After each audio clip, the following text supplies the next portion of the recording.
이런 사연이 마음에 와 닿으신다면 구독과 좋아요로 함께 해주세요. 여러분의 응원이 또 다른 이야기를 만듭니다. 설날 떡국을 혼자 먹던 할머니 문 밖에 서 있던 아이의 정체. 설날 아침 죽은 아들의 아들이 문 앞에 서 있었습니다. 떡국은 아직 식지도 않았고 할머니는 젓가락을 든 채 그대로 멈춰 있었습니다. 그 아이는 아들의 이름을 정확히 말했습니다. 그리고 자신이 그 아들의 아들이라고 했습니다. 하지만 아들은 이미 1년 전에 세상을 떠났습니다. 그날 아침 집안은 이상할 만큼 조용했습니다. 예전 설날이면 부엌은 분주했고 거실은 사람들 발소리로 가득했을 시간이었습니다. 그러나 올해는 달랐습니다. 식탁 위에는 김이 천천히 올라오는 떡국 한 그릇, 계란 지단과 김가루가 얹힌 누군가를 기다리는 것 같은 모습이었습니다. 할머니는 가디건 위에 앞치마를 두른 채 그 앞에 혼자 앉아 있었습니다. 작년 설날이 떠올랐습니다. 그날도 떡국을 끓이고 있었고 국물 냄새는 오늘과 같았습니다. 하지만 그 설날은 다툼으로 끝났습니다. 사소한 말에서 시작된 감정은 결국 서로를 깊이 상처 입히는 말로 번졌습니다. 그날 이후 아들은 다시는 이 집 문을 열지 못했습니다. 며칠 뒤 걸려온 사고 소식. 짧고 차가운 한 통의 전화가 모든 시간을 멈춰 세웠습니다. 그렇게 1년이 흘렀습니다. 그래도 설날은 돌아왔고 할머니는 또다시 떡국을 끓였습니다. 먹을 사람이 없어도 설날엔 떡국을 끓여야 한다는 생각 때문이었을까요? 혹시라도, 정말 혹시라도 누군가 문을 두드릴까 하는 작은 기대 때문이었을지도 모릅니다. 멸치 육수가 끓고 얇은 떡이 국물 위를 떠다녔습니다. 식탁에 앉아 젓가락을 들었습니다. 그 순간이었습니다. 띵동. 초인종 소리가 울렸습니다. 설날 아침 이 시간에 올 사람은 없었습니다. 천천히 자리에서 일어나 현관으로 걸어갔습니다. 문을 여는 순간 찬 겨울 공기가 스며들었습니다. 그리고 그 자리에 한 아이가 서 있었습니다. 작은 가방을 메고 두꺼운 패딩을 입은 채 아이의 눈은 낯설면서도 이상하게 익숙했습니다. 잠시 후 아이가 말했습니다. 자신이 그 죽은 아들의 아들이라고. 설날 아침 혼자 먹으려던 떡국은 아직 식지 않았고 그 집의 시간은 다시 움직이기 시작했습니다. 문 앞에 서 있던 아이는 생각보다 더 작아 보였습니다. 초등학교 저학년쯤 되어 보이는 키, 어깨에는 낡은 가방 하나가 메어 있었습니다. 겨울바람에 얼굴이 조금 붉어져 있었지만 눈빛만은 또렷했습니다. 설날 아침 죽은 아들의 아들이라고 말하는 아이가 현관 앞에 서 있다는 사실이 쉽게 믿기지 않았습니다. 아들은 작년 사고 이후 이 집과 완전히 단절된 사람이었습니다. 남겨진 것은 사진 몇 장과 정리되지 못한 물건들 뿐이었습니다. 그런데 그 아이는 아들의 이름을 정확히 말했습니다. 그리고 자신이 그 아들의 아들이라고 했습니다. 할머니는 잠시 아무 말도 하지 못했습니다. 문을 더 열지도 완전히 닫지도 못한 채 그 자리에 서 있었습니다. 설날 아침의 차가운 공기가 현관 안으로 천천히 스며들고 있었습니다. 아이의 손에는 작은 휴대전화가 들려 있었습니다. 액정이 살짝 깨진 어딘가 낯익은 기종이었습니다. 그 휴대전화는 분명 아들의 것이었습니다. 사고 이후 정리되지 못한 물건 속에서 본 기억이 있었습니다. 아이의 입이 다시 열렸습니다. 아버지가 설날이면 꼭 이 집에 오고 싶어 했고 떡국 이야기를 자주 했다고 했습니다. 특히 계란 지단을 얇게 붙여 얹는 방식까지 구체적으로 기억하고 있었습니다. 그 말을 듣는 순간 식탁 위 떡국이 떠올랐습니다. 계란 지단, 김가루, 그리고 아들이 늘 좋아하던 그 국물 맛. 설날마다 반복되던 풍경이 갑자기 선명하게 되살아났습니다. 할머니는 결국 문을 더 열었습니다. 아이를 들여보내는 순간 조용했던 집 안 공기가 달라졌습니다. 작은 발자국이 현관을 지나 거실 바닥을 밟았습니다. 아이의 시선은 자연스럽게 식탁으로 향했습니다. 김이 아직도 희미하게 올라오고 있었습니다. 혼자 먹으려던 떡국이 두 사람이 마주 앉을 수 있는 상이 되어 있었습니다. 할머니는 말없이 그릇을 하나 더 꺼냈습니다. 손이 조금 떨렸지만 떡국을 한 그릇 더 담았습니다. 국물을 뜨는 순간 아들의 얼굴이 겹쳐 보였습니다. 아이 앞에 그릇을 내려놓았을 때 아이는 잠시 멈추었습니다. 국물 냄새를 맡는 듯 숨을 고르는 모습이었습니다. 그리고 조심스럽게 한 숟가락을 떠 입에 넣었습니다. 잠시 정적이 흘렀습니다. 아이의 눈이 천천히 붉어졌습니다. 맛이 없어서가 아니라 기억이 떠올라서인 듯 했습니다. 아버지가 말해주던 그 맛과 같다고, 설날마다 먹고 싶다고 했던 그 맛과 같다고 조용히 말했습니다. 그 한마디에 1년 동안 닫혀있던 시간이 조금씩 열리기 시작했습니다. 아들은 마지막 설날에 엄마 떡국은 이제 안 먹어도 된다고 말했었습니다. 그 말이 아직도 마음에 박혀 있었는데 그 아들이 다른 누군가에게는 그 떡국을 이야기해왔다는 사실이 믿기지 않았습니다. 식탁 위에는 떡국 두 그릇이 놓여 있었습니다.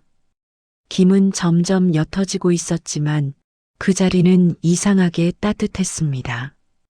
아이의 손은 아직 숟가락을 놓지 못한 채 그릇 가장자리에 가만히 얹혀 있었습니다. 그리고 그 작은 가방이 식탁 아래에 조용히 놓여 있었습니다. 할머니는 그 가방이 자꾸 눈에 밟혔습니다. 아들이 남긴 무언가가 그 안에 들어있을 것 같은 예감 때문이었습니다. 잠시 후 아이가 가방을 열었습니다. 천천히 조심스럽게 그 안에서 꺼낸 것은 아까 현관에서 들고 있던 그 휴대전화였습니다. 액정 한쪽이 깨져 있었고 모서리에는 작은 흠집이 남아 있었습니다. 사고 이후 경찰에게서 돌려받았던 그 휴대전화와 똑같았습니다. 하지만 할머니는 그 휴대전화를 보관함 깊숙이 넣어두었습니다. 어디에도 두지 않았습니다. 아이의 손에 들려 있을 이유가 없었습니다. 아이는 아무 말 없이 휴대전화 화면을 켰습니다. 비밀번호를 누르는 손길이 어색하지 않았습니다. 잠시 후 녹음 파일 하나가 재생되었습니다. 잡음이 조금 섞인 목소리가 조용한 거실 안을 채웠습니다. 아들의 목소리였습니다. 이거 혹시 듣고 있으면 설날일 거야. 그 목소리는 분명했습니다. 1년이 지나도 잊히지 않는 그 낮고 익숙한 음성이었습니다. 할머니의 숨이 멎은 듯 멈췄습니다. 녹음 속에서 아들은 말을 이어갔습니다. 엄마, 내가 잘못했어. 그날 너무 심하게 말했지. 작년 설날 다투던 그날의 장면이 선명하게 떠올랐습니다. 부엌에서 떡국을 끓이던 자신과 현관에서 신발을 신으며 돌아서던 아들의 뒷모습. 엄마는 늘 나를 이해 못해. 그 말이 마지막이었습니다. 녹음 속 아들은 잠시 숨을 고른 뒤 조용히 말했습니다. 설날엔 꼭 엄마 떡국 먹고 싶다. 내가 먼저 사과했어야 했는데. 그 순간 식탁 위에 떡국이 흐릿하게 보이기 시작했습니다. 국물 위로 피어오르던 김이 눈물처럼 번져 보였습니다. 아들은 계속해서 말했습니다. 혹시 나한테 무슨 일 생기면 이거 들려줘. 그리고 설날엔 꼭 엄마한테 가. 그 뒤로 잠시 잡음이 흘렀고 녹음은 멈췄습니다. 거실은 다시 조용해졌습니다. 설날 아침의 고요함 속에서 오직 시계 초침 소리만이 또박또박 울렸습니다. 할머니는 아무 말도 할 수 없었습니다. 그 목소리는 1년 전 장례식장에서 마지막으로 들었던 것보다 더 또렷하게 남아 있었습니다. 아이의 작은 손이 휴대전화를 내려놓았습니다. 그리고 조용히 말했습니다. 아빠가 이걸 늘 가지고 다녔고 설날이 다가오면 꼭 이 이야기를 했다고. 자신은 그때마다 할머니 집이 어디인지 물었고 아빠는 언젠가 꼭 데려가겠다고 약속했다고. 하지만 그 약속은 지켜지지 못했습니다. 그래서 오늘 아이 혼자 이 집을 찾아왔습니다. 설날이기 때문에, 그 약속이 설날에 관한 것이었기 때문에 할머니는 떡국 그릇을 바라보았습니다.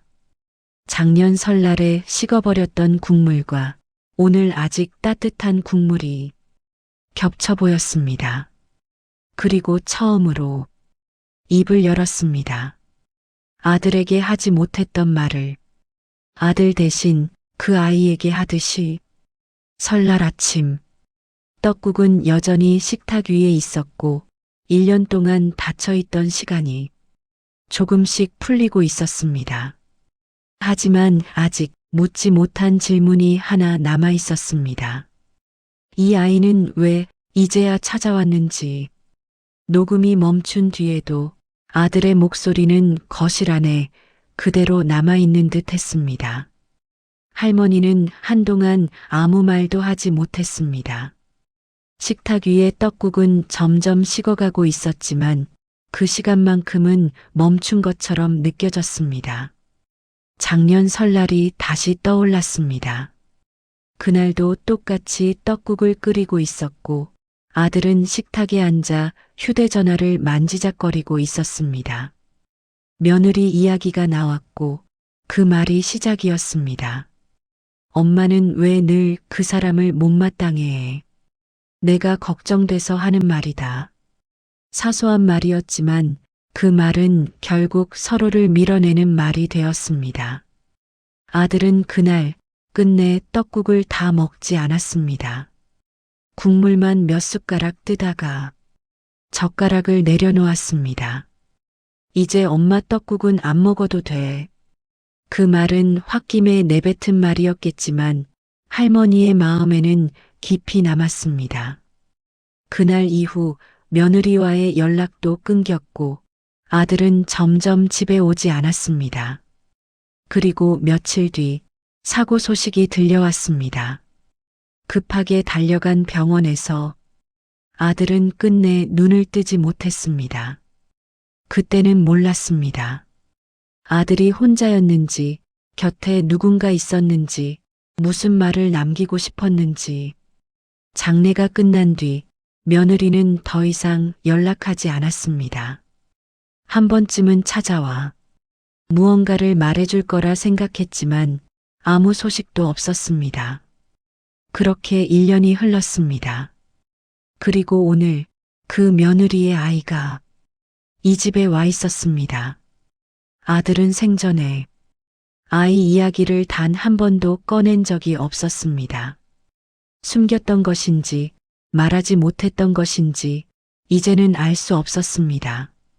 아이의 시선은 여전히 떡국에 머물러 있었습니다. 아빠가 할머니한테 미안하다고 했어요. 그 말이 조용히 흘러나왔습니다. 아들은 사고가 나기 전 이미 병원에 입원해 있었다고 했습니다. 큰 사고는 아니었지만 검사를 받으러 갔다가 며칠 더 머물게 되었고 그 시간 동안 아이에게 설날 이야기를 자주 했다고 했습니다. 설날이면 꼭 떡국을 먹었고 그 맛이 세상에서 제일 따뜻했다고, 아이에게는 그 말이 이상하게 오래 남았다고 했습니다. 그래서 설날이 다가오자 가만히 있을 수 없었다고, 며느리는 재혼을 했고 새로운 가정을 꾸렸다고 했습니다. 그 집에서 설날은 조용히 지나가는 날일 뿐이었다고 했습니다. 그래서 오늘 아이는 혼자 이 집을 찾아왔습니다. 약속을 지키기 위해서, 설날이면 꼭 가라고 했던 아버지의 말을 지키기 위해서. 할머니는 천천히 숨을 내쉬었습니다.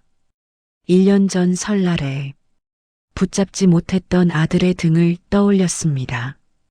그때 한 번만 더, 조금만 더 부드럽게 말했더라면, 그날 떡국을 끝까지 먹게 했더라면, 후회는 늘 늦게 찾아왔습니다. 하지만 지금 그 설날이 다시 돌아와 있었습니다. 식탁 위에 놓인 두 그릇의 떡국은 작년과는 다른 의미로 놓여 있었습니다.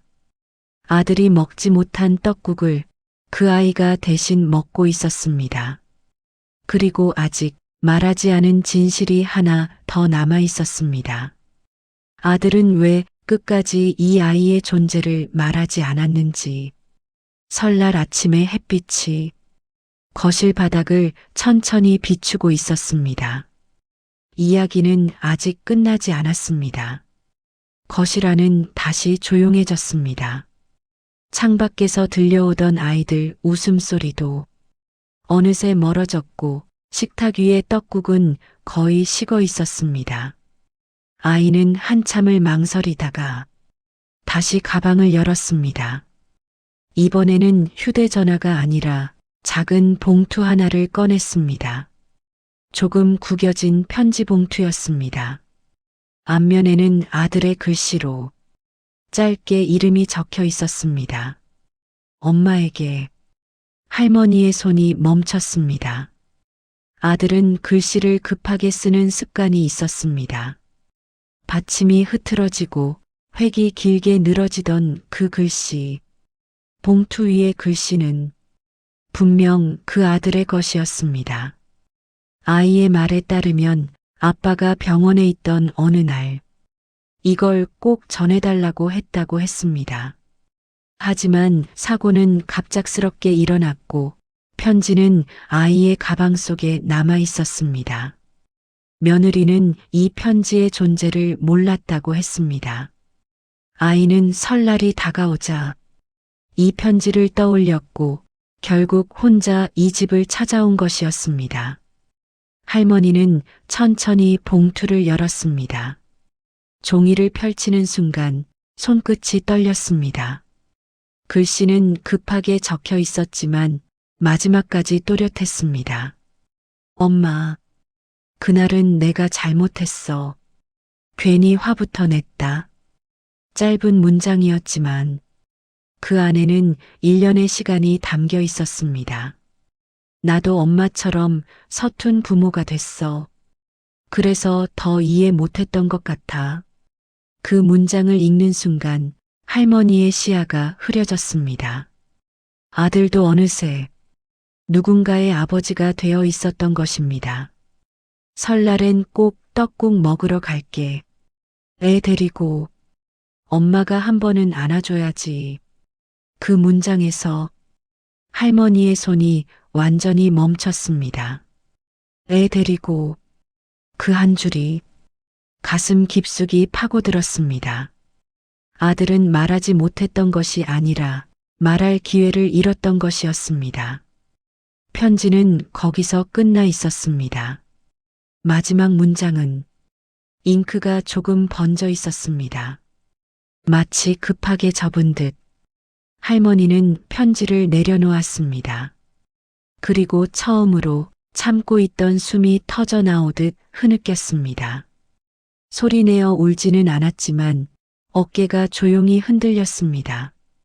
작년 설날에 하지 못했던 말들, 잡지 못했던 손, 끝내 먹지 못했던 떡국 한 그릇이 한꺼번에 떠올랐습니다. 아이의 작은 손이 식탁 위에 조심스럽게 놓였습니다. 그 손은 아직 따뜻했습니다.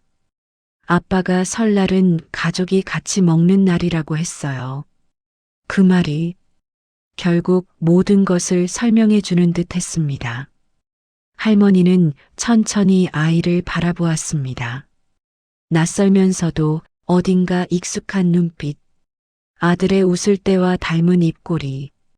그 아이는 더 이상 문 앞에 서 있던 낯선 존재가 아니었습니다. 설날 아침 아들이 돌아온 방식이었는지도 모릅니다. 떡국 두 그릇이 식탁 위에 놓여 있었습니다. 하나는 아들이 끝내 먹지 못했던 자리, 다른 하나는 그 아이가 대신 앉아 있는 자리. 할머니는 조용히 말했습니다. 이번 설날만큼은 누구도 혼자 먹지 않겠다고. 그리고 떡국을 다시 데우기 위해 천천히 자리에서 일어났습니다. 눈물은 멈추지 않았지만 손길은 이상하게도 단단해져 있었습니다. 설날 아침 잃어버린 줄 알았던 시간이 조용히 돌아오고 있었습니다. 할머니는 천천히 부엌으로 걸어갔습니다. 식어버린 떡국을 그대로 두고 싶지 않았습니다. 오늘만큼은 그 국물을 다시 끓이고 싶었습니다. 냄비에 국물을 옮겨 담고 약한 불 위에 올려놓았습니다. 보글보글 끓어오르는 소리가 조용한 집안을 채웠습니다. 작년 설날에도 똑같은 소리가 났었습니다. 그때는 서로 등을 돌린 채 국물이 끓는 소리만 들렸습니다. 하지만 오늘은 달랐습니다. 거실 식탁에는 아이 하나가 조용히 앉아 기다리고 있었습니다. 도망치지 않고 망설이지도 않고 설날이기 때문에 왔다고, 아버지의 약속이 설날이었기 때문에 여기에 왔다고 말한 아이였습니다. 떡국이 다시 끓기 시작하자 김이 천천히 올라왔습니다. 할머니는 계란을 하나 더 풀었습니다. 지단을 조금 더 얇게 붙였습니다. 혹시라도 부족할까봐 떡도 조금 더 넣었습니다. 이번에는 누군가와 나누어 먹을 떡국이었습니다. 그릇에 담아 식탁으로 가져왔을 때 아이의 눈이 살짝 밝아졌습니다. 두 사람이 마주 앉았습니다. 설날 아침 1년 전에는 비어있던 자리가 오늘은 채워져 있었습니다. 아이는 국물을 한 숟가락 떠서 조심스럽게 불었습니다. 그리고 천천히 입에 넣었습니다. 이번에는 멈추지 않았습니다. 따뜻해요. 그 한마디에 할머니는 고개를 끄덕였습니다. 따뜻한 것은 국물만이 아니었습니다. 1년 동안 얼어붙어 있던 마음이 조금씩 풀리고 있었습니다. 아들은 돌아오지 못했지만 아들의 약속은 돌아왔습니다. 그리고 그 약속은 설날 아침을 다시 설날로 만들고 있었습니다. 할머니는 조용히 생각했습니다. 설날은 많이 모이는 날이 아니라 다시 마주 앉는 날이라는 것을, 함께 먹는 한 그릇의 떡국이 누군가의 시간을 이어준다는 것을, 창밖의 햇살이 식탁 위로 천천히 내려앉았습니다. 김이 오르는 떡국 두 그릇 사이로 작은 숨소리가 오갔습니다. 그날 이후 설날은 더 이상 혼자 견디는 날이 아니었습니다. 잃어버렸다고 생각했던 자리가 다른 모습으로 돌아오는 날이 되었습니다. 그리고 할머니는 처음으로 작년 설날의 끝이 아니라 새로운 설날의 시작을 맞고 있었습니다. 오늘의 이야기는 여기까지입니다. 이 영상을 들으시는 모든 분들 새해 복 많이 받으시고 누군가와 따뜻한 한 그릇을 나누는 하루가 되시길 바라겠습니다. 이 이야기가 마음에 남았다면 구독과 좋아요로 함께 해주세요. 여러분의 응원이 또 다른 이야기를 이어가게 합니다.